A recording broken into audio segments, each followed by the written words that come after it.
गांव वालों ने बिना सोचे समझे एक बड़े से पत्थर को पलट दिया और उनके होश उड़ गए जब नीचे एक काला गड्ढा दिखा। गड्ढे के आसपास सफेद जाले बिखरे थे। यह देख एक आदमी ने जोर से अपने दोस्तों को चिल्लाकर बुलाया। दोस्त भागते हुए आए, जहरीली गैस का डिब्बा खोला और फटाफट वाल्व खोल दिया। पल भर में पीला जहरीला धुआं पूरे गड्ढे में फैल गया। गांव वाले झुककर गड्ढे के पास गए, लेकिन अगले ही सेकंड एक मकड़ी अचानक एक आदमी के मुंह में घुस गई। वह दर्द से चिल्लाते हुए जमीन पर लौटने लगा। उसी वक्त गड्ढे की सारी मकड़ियां गैस से तंग आकर बाहर भागने लगीं। लेकिन गांव वालों ने घबराने की बजाय आराम से डिब्बे निकाले और मकड़ियों को किसी खजाने की तरह भरने लगे, अपने तड़पते दोस्त की परवाह किए बिना। जल्दी ही ढेर सारी मकड़ियां पकड़ लीं। उनके लीडर जॉन ने जमीन पर पड़ा चाकू उठाया और दर्द से चीख रहे दोस्त को एक झटके में चाकू से खत्म कर दिया। फिर ये रेगिस्तानी जहरीली मकड़ियां मोटे दामों में तस्करी करके कई देशों में भेज दी गईं। ये मकड़ियां पालतू जानवरों के शौकीनों की फेवरेट बन गईं। जैक नाम के लड़के ने एक बड़ी सी मादा मकड़ी देखते ही पसंद कर ली। उसने 1.5 लाख में उसे खरीद लिया और घर ले जाकर किसी खजाने की तरह रखने लगा। उसके रूम में पहले से ही ढेर सारे अजीब जीव थे, जहरीले बिच्छू, टिड्डे, गोजर, कभी कॉकरोच और यहाँ तक कि खतरनाक तलवारबाज मेंढक भी। उसका रूम किसी जहर के गोदाम जैसा था, बस अब उसमें जहरीली मकड़ी की कमी थी। जैक ने जोश में अपनी नई मकड़ी निकाली, उसे गौर से देखा और उसका नाम बेबी रख दिया। फिर उसने एक जूते का डिब्बा लिया, उसमें ढेर सारा टिश्यू पेपर बिछाया और मकड़ी को उसमें डाल दिया। ढक्कन बंद करके उसने डिब्बे को चूम लिया और सोचा कि रात को वापस आकर इसे किसी बढ़िया से बॉक्स में रखेगा। फिर वह रूम से निकल गया, बिना यह जाने कि यह छोटी सी मकड़ी कोई आम मकड़ी नहीं बल्कि दुनिया की सबसे जहरीली मकड़ी थी। जैक के जाते ही मकड़ी डिब्बे के छेद से बाहर निकल आई। उस वक्त जैक बाहर दोस्तों के साथ डिस्को में मस्ती कर रहा था। जब वह लौटा और डिब्बा खोला तो मकड़ी गायब थी। पहले उसे लगा मकड़ी टिश्यू में छिपी होगी, लेकिन ढूंढने पर कुछ नहीं मिला। फिर उसने डिब्बा देखा तो उसमें बड़ा सा छेद था। वह पूरी तरह घबरा गया, उसका दिमाग फुल स्पीड में चलने लगा। चारों तरफ देखने पर उसे हर जगह खतरा लगने लगा। अगर मकड़ी नहीं मिली तो पूरा घर और सामान जलाना पड़ सकता था। तभी उसकी नजर अपने कीट कलेक्शन पर पड़ी, जिसे मकड़ी के जालों ने खराब कर दिया था। वह और डर गया क्योंकि यह मकड़ी कोई आम नहीं थी। उसने फटाफट जाले डिब्बे में डाले और उसे बेड के नीचे लात मारकर छिपा दिया। फिर उसने कस्टमर के लिए रखे जूते उठाए और सोचा कि इस रूम में अब कोई रहे, वह तो नहीं रुकेगा। जैक तकिया लेकर लिविंग रूम में सो गया। अगले दिन उसने मकड़ी के भागने की बात घर वालों को नहीं बताई। वह सीधा कम्युनिटी में गया और अपने दोस्त माइक को जूते देने पहुंचा। प्रोफेशनल रीसेलर के तौर पर उसने 5000 के नकली जूतों पर 6800 का प्रॉफिट कमाया, जो काफी ईमानदारी थी। माइक जूतों से खुश था और उसने फटाफट पैसे दे दिए। लेकिन तभी एक गुंडा जो जैक को फूटी आंख नहीं सुहाता था, फिर से उसे तंग करने आ गया। उसे लगता था कि जैक ड्रग्स का धंधा करता है और जूते के डिब्बे में ड्रग्स छिपाए होंगे। वह बोला, इतने महंगे जूतों में जरूर कुछ गड़बड़ है। जैक और माइक ने उसे इग्नोर किया। माइक ने डिब्बा फेंक दिया और जूते पहनने की जल्दी में था। लेकिन जैसे ही उसने जूता पहना उसे लगा कि कुछ ने उसे काट लिया। उसने फट से जूता उतारा और ध्यान से देखा। उसका दिल धक धक करने लगा। उसने मकड़ी देख ली। उसने उसे जूते से मार डाला, लेकिन डर अभी खत्म नहीं हुआ। मादा मकड़ी ने जूते में बच्चे दे दिए थे। छोटी छोटी मकड़ियां माइक के शरीर पर चढ़ने लगी। माइक का कुत्ता रेक्स ने मरी मकड़ी खा ली। कुछ ही पलों में मकड़ियों ने माइक को इतना काट लिया कि उसका शरीर छलनी हो गया। उसकी आंखों से पीला पानी बहने लगा। जहर उसके दिमाग तक पहुंच गया। उसकी नजर धुंधली हो गई। जब तक वह मदद के लिए बाहर निकलने की कोशिश करता, वह जमीन पर गिरकर मर गया। रेक्स डर से भौंकने लगा। उसकी आवाज सुनकर पड़ोसी अलर्ट हो गए। जैक ने दरवाजा खटखटाया, लेकिन कोई जवाब नहीं मिला। आखिरकार पड़ोसियों ने दरवाजा तोड़ दिया और जो सीन देखा वह उन्हें शॉक कर गया। बिल्डिंग में मौत की खबर फैलते ही पुलिस ने पूरी इमारत सील कर दी। लोग समझ नहीं पा रहे थे कि एक मौत के लिए इतना बड़ा तमाशा क्यों। उसी गुंडे ने फिर से जैक पर इल्जाम लगाया कि वह ड्रग्स बेचता है और माइक की मौत ड्रग्स की ओवरडोज से हुई। इस बात पर दोनों साइड में तगड़ा झगड़ा हो गया। पुलिस ने बीच बचाव किया। माइक का शव सबके सामने ले जाया गया। लोग माइक की मौत का कारण समझने की कोशिश करने लगे। एक बुजुर्ग जिम ने कहा कि माइक के शरीर पर फफोले ड्रग्स की वजह से नहीं बल्कि किसी जहरीले कीड़े के काटने से हुए थे। ये सुनकर जैक चुपके से किनारे खड़ा रहा। कुछ बोलने की हिम्मत नहीं हुई। किसी को नहीं पता था कि पूरी कम्युनिटी मकड़ियों के हमले का शिकार हो चुकी थी। ये मकड़ियां तेजी से बच्चे दे रही थीं और भी तेजी से बड़ी हो रही थीं। वेंटिलेशन पाइपों में मकड़ियां इतनी थीं कि जगह कम पड़ गई थी।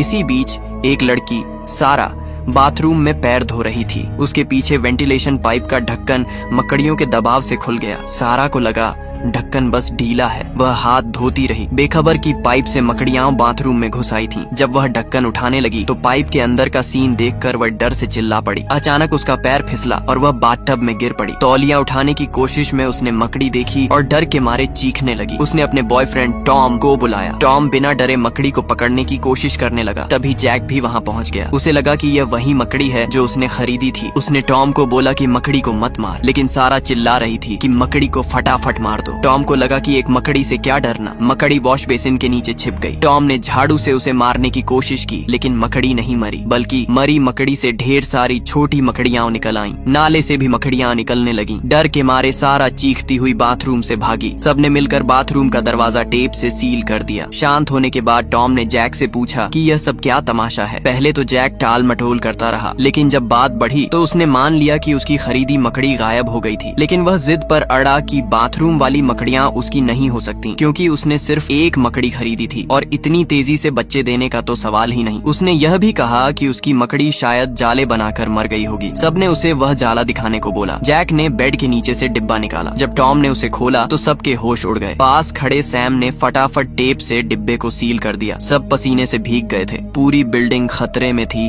सफाई वाली मैरी आंटी को कचरे में ढेर सारे मकड़ियों के जाले दिखे। वह जरा भी नहीं घबराई। उसने मास्क पहना, 2 कीटनाशक स्प्रे लिए और जालों पर जमकर छिड़काव शुरू कर दिया। मरी मकड़ियों को देखकर वह चौंकी, क्योंकि वे उसके खाए केकड़ों से भी बड़ी थीं। उसने गलियारे में और जाले देखे तो छत का ढक्कन हटाकर देखा। वहाँ मकड़ियों का पूरा अड्डा था। आम आदमी तो यह देखकर डर से कांप उठता, लेकिन मैरी आंटी ने फिर से मास्क लगाया, 2 स्प्रे निकाले, उन्हें हिलाया और छत पर छिड़काव शुरू कर दिया। 2 बोतलें खाली करने के बाद उसने हेडलैंप लगाया और चेक करने लगी कि मकड़ियां मरी या नहीं। लेकिन जैसा अक्सर होता है, एक मकड़ी अचानक उसकी ओर लपकी और उसके चेहरे पर चढ़ गई। आखिरकार मैरी आंटी मकड़ियों का खाना बन गई। उधर जैक और बाकी लोग घर के नल, नाले, हर उस जगह को टेप से सील कर रहे थे जहाँ से मकड़ियां आ सकती थीं। सारा ने पुलिस को फोन करने की कोशिश की, लेकिन फ्रांसीसी पुलिस ने जवाब ही नहीं दिया। बिल्डिंग को पुलिस ने पूरी तरह सील कर रखा था, यहाँ तक कि एक मक्खी भी बाहर नहीं जा सकती थी। टॉम ने कहा कि अब और इंतजार नहीं कर सकते। मकड़ियों का इंतजार करने से बेहतर है कि भागने की कोशिश करें। लेकिन पहले वे पड़ोसियों को अलर्ट करना चाहते थे, क्योंकि यह बवाल उन्होंने ही खड़ा किया था। जैक और सैम ने अलग अलग जाकर पड़ोसियों को समझाने की कोशिश की, लेकिन कोई उनकी बात नहीं मान रहा था। लोग बोल रहे थे, मकड़ी को एक चप्पल से मार देंगे, क्या बड़ा डील है। जैक एक पड़ोसी बॉब के दरवाजे पर जोर जोर से खटखटाने लगा। बॉब घर में म्यूजिक चलाकर वर्कआउट कर रहा था और उसे कुछ सुनाई नहीं दे रहा था। तभी उसकी नजर दीवार पर एक बड़ी सी मकड़ी पर पड़ी। उसने चप्पल से मारने की कोशिश की, लेकिन पलक झपकते ही मकड़ी गायब हो गई। उसने बिस्तर की चादर उलट पलट की, बेड के नीचे देखा, लेकिन मकड़ी नहीं मिली। फिर उसने देखा कि मकड़ी तो स्पीकर के पास बैठकर म्यूजिक सुन रही थी। बॉब ने मौका देखकर जोर से मारा, लेकिन गलती से दीवार में छेद हो गया। कौतूहल में उसने छेद में सिर डाला और तभी ढेर सारी मकड़ियां उस पर चढ़ गईं। बाहर जैक ने दरवाजा खटखटाया,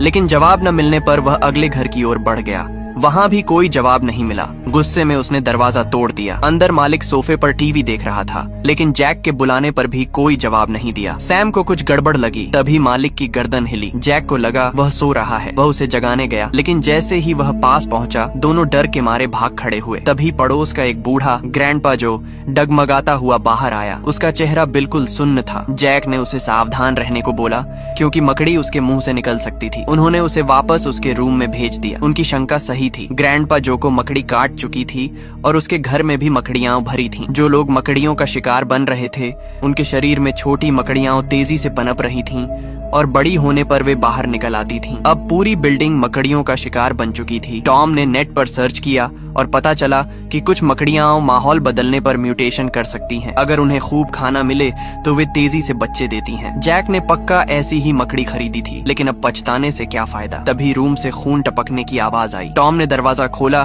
तो देखा कि एक मकड़ी कुत्ते का पेट चीर कर बाहर निकल रही थी। तभी जैक, टॉम और सारा भागने की तैयारी में थे। जैक ने उन्हें बाहर न जाने को बोला, क्योंकि बाहर मकड़ियां भरी थीं। लेकिन सारा ने कहा कि घर में तो और भी बड़ी मकड़ियां हैं जिन्होंने कुत्ते को खा लिया। अब यहाँ रुकना नामुमकिन था। वे भागने लगे, लेकिन तभी वही गुंडा फिर से आ गया। उसने डंडा लहराते हुए उन्हें रूम में वापस धकेल दिया। जैक समझ नहीं पा रहा था कि यह गुंडा आखिर चाहता क्या है। गुंडे ने रूम की ओर इशारा किया और पूछा कि जैक का रूम कौन सा है। उसे अब भी यकीन था कि जैक ड्रग्स बेचता है। जैक ने उसे रोकने की कोशिश की, लेकिन गुंडा नहीं माना। वह जैक के रूम में गया और उसने टेप से बंद डिब्बा देखा। उसे लगा कि उसमें ड्रग्स हैं। उसने चाकू से टेप काटा और तभी चीखने की आवाज आई। बाकी लोग फटाफट वहाँ से भागे। गुंडा अपनी लालच की वजह से मकड़ियों का शिकार बन गया। वे लोग नीचे की ओर भागे, लेकिन गलियारों में मकड़ियों के जाले भरे थे। किसी तरह वे पहली मंजिल तक पहुँचे और मेन गेट से भागने की कोशिश की, लेकिन गेट पूरी तरह जालों से ढका था और उस पर कई बड़ी मकड़ियां थीं। अचानक लाइट चली गई, जिससे वे डर के मारे चिल्ला पड़े। मेन गेट बंद था तो जेन ने बोला कि अंडरग्राउंड पार्किंग से निकला जाए। उनके पास कोई और रास्ता नहीं था। वे पार्किंग की ओर भागे, लेकिन जैसे ही उन्होंने लोहे का गेट खोला, वे सन्न रह गए। गलियारा मकड़ियों से भरा था। ये किसी मकड़ी की गुफा जैसा था। सारा ने इस रास्ते से जाने से मना कर दिया। तभी जैक ने देखा कि जब लाइट बंद होती है तो मकड़ियां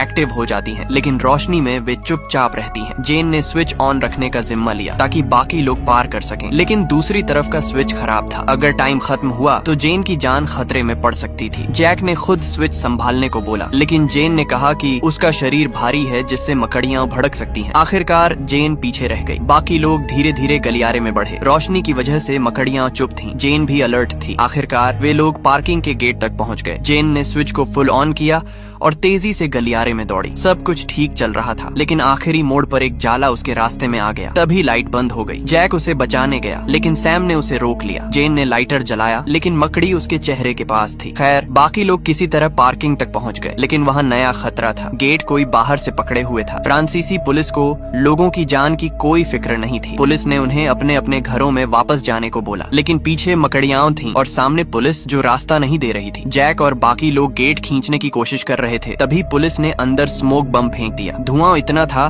कि आंखें खुल नहीं रही थीं। फिर भी वे हार नहीं माने, लेकिन जब गेट खुलने ही वाला था, पुलिस ने अंदर गोली चला दी। अब कोई रास्ता नहीं बचा था। उन्हें उसी रास्ते वापस जाना पड़ा। वापस लौटते समय जैक ने देखा कि टॉम गायब था। वह उसे ढूंढने गया। टॉम गलियारे में जालों में फंस गया था और उसकी मौत पक्की थी। उसने जैक को भागने को बोला। जैक कुछ नहीं कर सका। सारा अपने हस्बैंड को बचाने के लिए तड़प रही थी, लेकिन जैक ने उसे रोका। तभी सैम पर खून की बूंद गिरी। उसने ऊपर देखा तो मैरी आंटी का शव जालों में लटका था। उसके पेट से एक बड़ी सी मकड़ी निकल रही थी। अब और टाइम नहीं था। वे चीखती सारा को खींचकर कचरे के रूम में छिप गए। वहाँ मैरी आंटी के कीटनाशक की वजह से मकड़ियां नहीं थीं। शांत होने के बाद सैम ने बोला कि छत पर जाकर मदद मांगी जाए। वहाँ शायद बचने की कुछ उम्मीद हो। उनके पास कोई और ऑप्शन नहीं था। वे छत की ओर बढ़े। सैम ने एक स्टील का गेट खोला और धीरे से झांका। अंधेरा था। उसने एक पटाखा जलाकर अंदर फेंका। छत पर ढेर सारी बड़ी मकड़ियां थीं। उसने फट से गेट बंद किया। फिर उसने एक ग्लो स्टिक जलाई और दूसरा रास्ता लिया। रोशनी की वजह से मकड़ियां चुप थीं। जैसे ही ग्लो स्टिक की लाइट कम हुई, सैम ने हैंड क्रैंक टॉर्च निकाली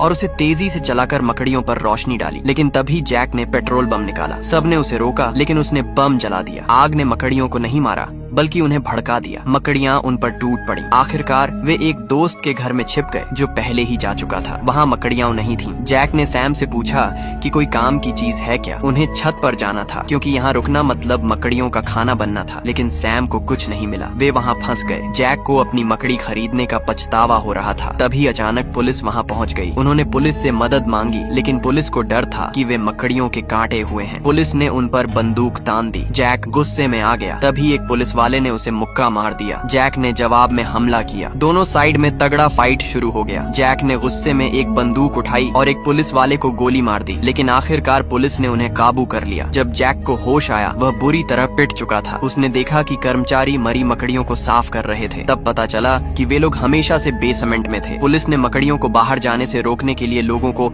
अंदर फंसा रखा था। एक पुलिस वाला बिल ने उन्हें डांटा कि उन्होंने उनका प्लान खराब कर दिया। जैक ने जवाब दिया कि अगर पुलिस ने सही काम किया होता तो उसका दोस्त नहीं मरता। तभी सैम ने बताया कि उसे गलियारे में मकड़ी ने काट लिया था और जहर उसके पूरे शरीर में फैल चुका था। उसने कहा कि वह ज्यादा नहीं जिएगा, इसलिए वह बाकी लोगों को बचाने के लिए बेसमेंट का गेट खोल देगा ताकि मकड़ियां बाहर निकलें और वे लोग भाग सकें। जैक ने उसे रोका, लेकिन सैम नहीं माना। उसने मौका देखकर बेसमेंट का गेट खोल दिया। मकड़ियां बाहर निकल आईं। पुलिस वाले मरने और घायल होने लगे। इस अफरा तफरी में जैक और बाकी लोग भागने लगे। भागते समय जैक और जेन बिछड़ गए। वे एक गाड़ी के पीछे पीछे छिपे। पास में पुलिस वाले मकड़ियों का शिकार बन रहे थे, लेकिन वे मदद नहीं कर सके। जैक और सारा ने अलग अलग रास्ते लिए। जैक जेन को ढूंढने गया, लेकिन उसे गोली लग गई और उसकी टांग टूट गई। जेन ने उसे एक वैन में खींच लिया, लेकिन तभी एक बड़ी सी मकड़ी उनकी ओर बढ़ी। दोनों ने सोचा कि अब सब खत्म है। तभी दूर से गाड़ी की हेडलाइट की रोशनी आई। मकड़ी रोशनी से डरकर भाग गई। ये सारा थी जो गाड़ी लेकर आ गई थी। जेन ने लंगड़ाते जैक को गाड़ी में बिठाया। सारा ने तेजी से गाड़ी भगाई, बिना इसकी परवाह किए कि वह मकड़ियों को कुचल रही है या पुलिस को। लेकिन गैरेज का लोहे का गेट बंद था। सामने एक बड़ी मकड़ी थी। किसी को गेट खोलना था। जैक ने खुद जाने का फैसला किया। वह धीरे धीरे मकड़ी के पास पहुंचा और सारा से हेडलाइट बंद करने को बोला। उसने देखा कि यह नर मकड़ी थी जो भूखी न होने पर हमला नहीं करती। उसका दांव काम कर गया। मकड़ी चली गई। उसने गैरेज का गेट खोला। धूप की एक किरण अंदर आई। ताजी हवा में सांस लेते हुए वे आखिरकार बच निकले। और यहीं पर ये कहानी खत्म होती है दोस्तों। अगर वीडियो अच्छी लगी हो तो लाइक कर देना, चैनल को सब्सक्राइब कर देना। मिलते हैं नेक्स्ट वीडियो में, तब तक के लिए बाय।